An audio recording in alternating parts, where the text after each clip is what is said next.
안녕하세요. 남편과 이혼한 30대 평범한 여성입니다. 하지만 제가 남편과 이혼하게 된 이유는 결코 평범하지 않네요. 지금 이렇게 펜을 든 이유도 사실 생각할수록 어이없고 괘씸해서 남편이고 어머님이고 한번 개망신이라도 당하라고 하다못해 최소한 자기들이 얼마나 저질스러운 족속들인지 깨닫기라도 했으면 해서예요. 남편과는 사회생활을 하다가 알게 된 사이입니다. 누가 특별히 남녀 사이로 소개를 해준 건 아니고 건너 알게 되었다가 자연스럽게 가까워졌다고 해야 할까요? 그렇게 대략 4, 5년을 알고 지내다가 우연한 기회로 연인 사이까지 발전했네요. 이후로 2년간 연애를 하곤 결혼까지 하게 되었지요. 사실 저는 매사에 좀 심드렁한 편이에요. 원래는 이 정도까지는 아니었는데 어머니를 잃고 나서 성격이 바뀌었어요. 아버지는 제가 아주 어렸을 때 진작에 돌아가셨고요. 사고로 돌아가신 아버지에 대한 기억은 사실 거의 없습니다. 얼굴도 기억나지 않는 아버지다 보니 그리워할 것도 없었고요. 그래도 어머니가 넘치는 사랑을 주셔서 기죽지 않고 잘할 수 있었네요. 하지만 그런 어머니께서도 제가 대학에 들어가고 얼마 지나지 않아 세상을 떠나셨어요. 아마 아버지의 빈자리까지 채워주시려고 남들 하는 고생을 2배, 3배로 하셨던 탓이었겠지요. 그리고 그날은 유난히 화창한 날이었는데 어머니 얼굴색은 그렇지 못했습니다. 저는 어머니의 평소보다 훨씬 피곤해 보이는 모습에 걱정이 되어 병원에 가보시라 했지요. 사실 저희 어머니가 당신 건강에 있어서는 자부심도 엄청나셨고 고집도 한 고집 하셨거든요. 그런데 그때는 당신도 뭔가 이상하다 느끼셨는지 제 이야기를 듣곤 바로 병원에 가시대요. 그리고 며칠 뒤 어머님께선 유방암 말기 진단을 받으셨습니다. 손쓰기도 힘들 만큼 이미 여기저기 전이까지 되었다고요. 그리고 이후로 한 달도 못 버티고 세상을 떠나셨어요. 갑자기 생각지도 못한 상황이 눈앞에 닥치니까 하늘이 무너진 것처럼 슬프고 괴롭고 그런 어머니의 상태를 진작에 알아채지 못한 제 자신이 너무 원망스럽대요. 게다가 이제 어디서 뭐부터 시작해야 할지도 모르겠더군요. 저희 어머니는 3남 2녀 중 맞으셨는데 맞이이자 딸이라는 이유로 큰 희생을 강요당하셨습니다. 고등학교도 마치지 못하고 혼자 서울로 올라와 온갖 고생을 하며 돈을 버셔야 했는데 그 돈은 고스란히 삼촌들의 학비로 들어갔지요. 그러다 저희 아버지를 만나 간신히 가정을 이루셨던 건데 아버지는 하루아침에 세상을 떠나셨으니 저희 어머니 팔자도 참으로 박복하네요. 그렇게 고생만 하다 가신 어머니의 장례를 어떻게 치러드려야 할지 솔직히 이제 막 20살이 된 제가 알면 뭘 얼마나 알았겠어요. 그런데 정말 야속하게도 삼촌들은 누구 하나 먼저 나서주질 않대요. 소위 먹고 살만한 사람들이었는데 말이에요. 그런데 그때 유일하게 저에게 손 내밀어준 사람이 있었으니 그건 바로 이모였어요. 착하고 순에 빠진 어머니와 달리 자기는 언니처럼은 안 산다며 미국 남자를 만나 미국으로 떠났던 이모요. 이모랑 저희 어머니의 사이는 저도 정확히 뭐라고 표현해야 할지 모르겠네요. 애증이라고 해야 하나? 거기다 지금이야 한국이든 미국이든 뭐 세계 어디에 있건 연락하기가 쉽지만 그때는 그런 상황이 아니었거든요. 그렇다고 돈이 많아서 뭐 내킬 때마다 오갈 수 있는 것도 아니었고 그런데 이모에게 어렵게 어머니의 사망 소식을 알리니 한달음에 한국으로 와주었습니다. 그리고는 이모도 한국을 떠나 있은 지 오래라 많은 것이 낯설었을 텐데도 선뜻 저를 대신해 많은 것들을 처리해 주었어요. 그렇게 이모 덕분에 어머니를 잘 보내드릴 수 있었네요. 이모는 장례가 끝나고 얼마 안 있다가 다시 미국으로 돌아갔습니다. 그리고 이후로는 자주는 아니더라도 이따금씩 서로 소식을 묻고 지냈어요. 이모가 자세히 말한 적은 없지만 느낌상 이모도 사는 게 편치 않다는 것 정도는 알 수 있었지요. 한편 저는 대학을 중퇴하고 곧바로 취업 전선에 뛰어들었습니다. 그리고 다행히 운 좋게 꽤 괜찮은 중소기업에 들어갔어요. 거기서 남편도 만난 거고요. 남편에게는 연애를 시작하고 얼마 지나지 않아 진작에 제 가족관계라던가 소위 약점이 될 만한 건 다 까놓고 말했습니다. 앞서 언급했다시피 매사에 심드렁해지다 보니 싫다는 사람 나도 싫고 간다는 사람 나도 안 잡는다는 식으로 성격도 변해 있었거든요. 그런데 다행이라고 해야 할지 제 이야기를 들은 남편이 저더러 힘들었겠다며 이제 자기가 저에게 힘이 되어주고 싶답니다. 상투적인 표현이긴 했지만 그때만큼은 진심처럼 들렸고 믿고 싶었던 게 사실이에요. 처음 시댁에 인사를 드리러 갔을 때 남편이 어머님께 어느 정도 제 사정을 미리 설명해 놓은 덕분에 크게 난처한 일은 없었어요. 어머님께서 특별히 인자하거나 따뜻하게 맞아주신 건 아니지만 사람마다 표현하는 게 다르잖아요. 성격 자체가 무뚝뚝하신 분이구나 그렇게 생각했지요. 그리고 이것도 다행이라고 해야 할지 재산이라고 하기도 뭐하지만 제 경제적 사정이나 남편 사정이나 별반 차이가 없었어요. 어머님 아버님은 집 한 채 갖고 계신 거랑 최소한의 노후 준비만 되어 있는 상황이라 달리 저희에게 도움을 주실 여유가 없으셨고요.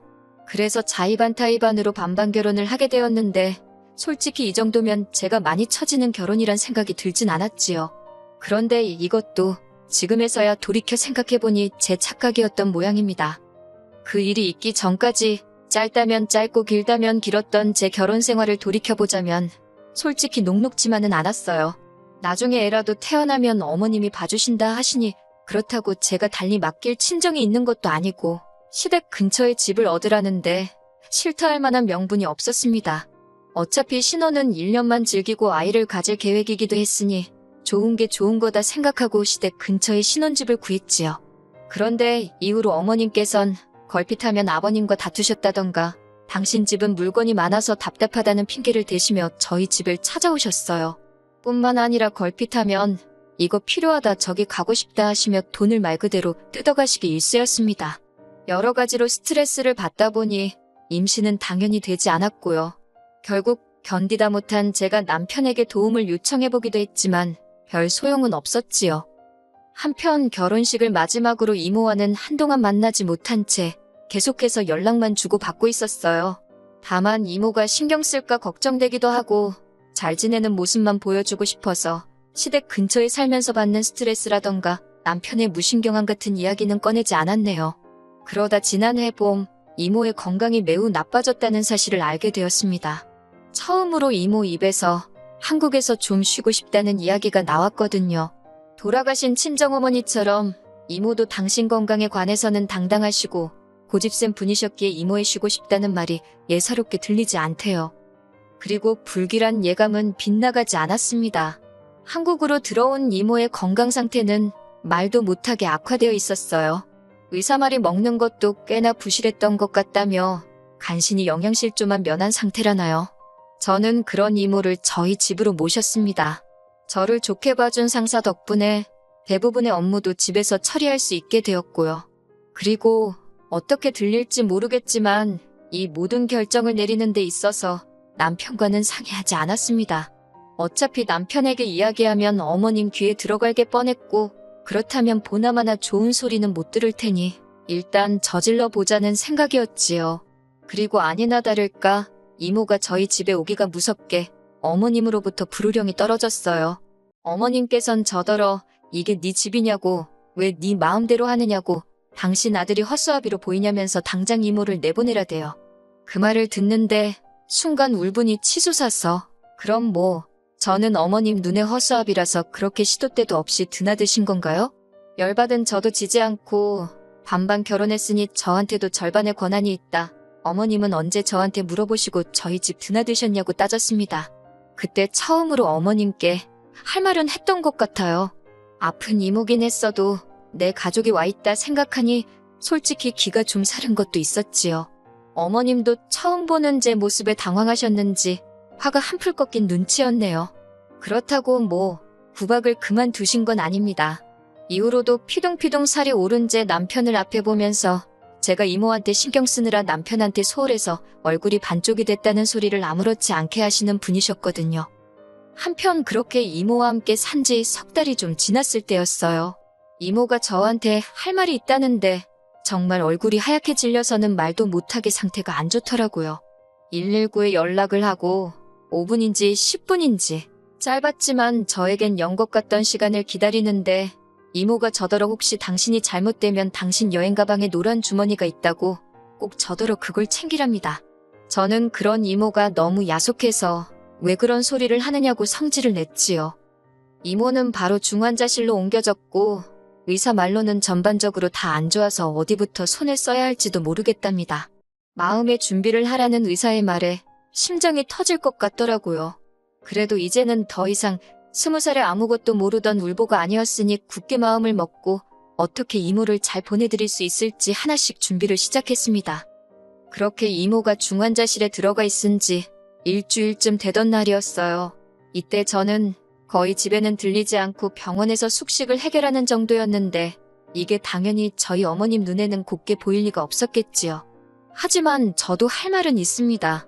이모는 저에게 유일한 친정 식구였고 그 사실을 남편은 물론이고 어머님 아버님도 잘 알고 계셨어요.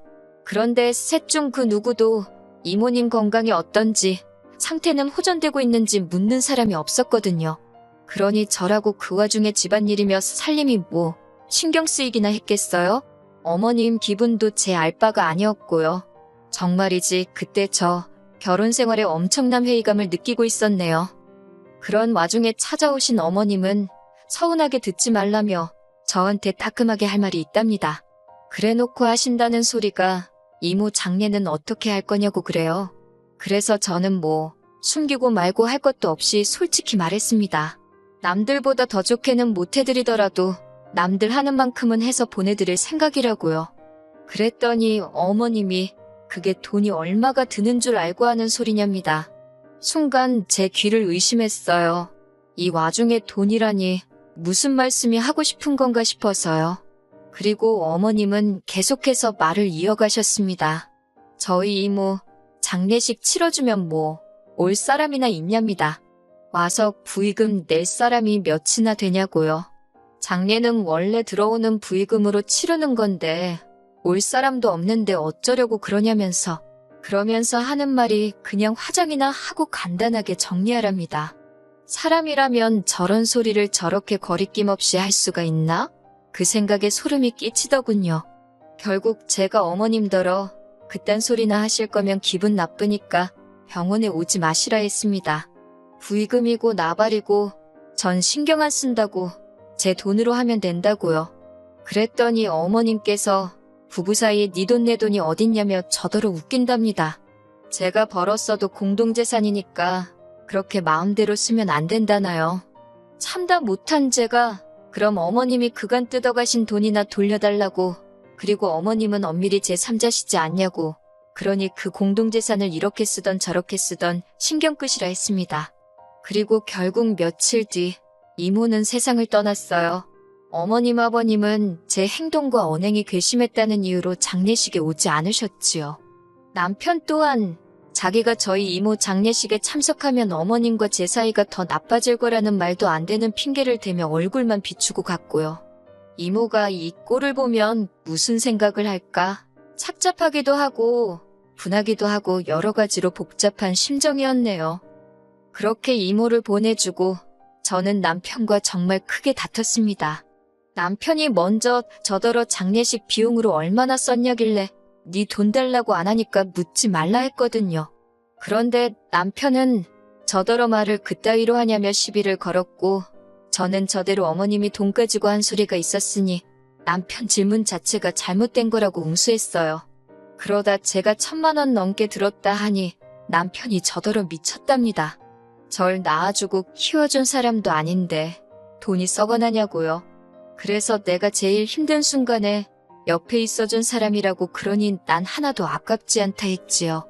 하지만 남편은 계속해서 그놈의 머리통만 이리저리 저어대며 한다는 소리가 그러면 자기도 자기 어머님 1,000만 원 드리겠답니다. 그래야 공평한 것 같다고요. 그때 그나마 정말 실오라기처럼 남아있던 정내미가 뚝 끊어지는 게 느껴졌어요.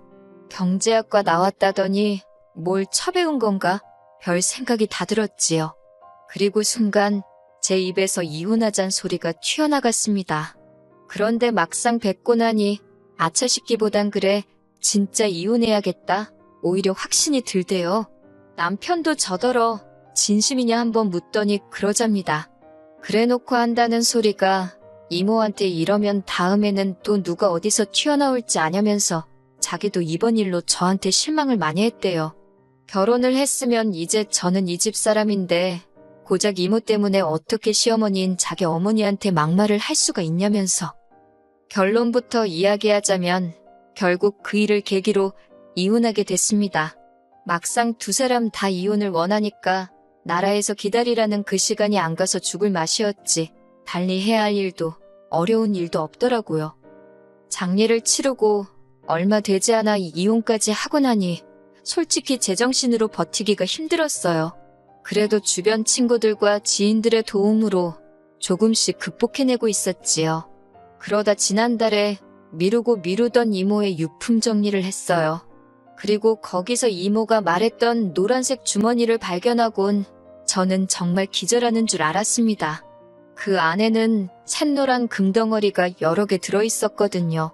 어떤 건 열쇠 모양을 하고 있고 아주 작지만 두꺼비 모양도 있었고 게다가 제법 알이 큰 다이아가 박힌 보석들도 여러 개 있더군요.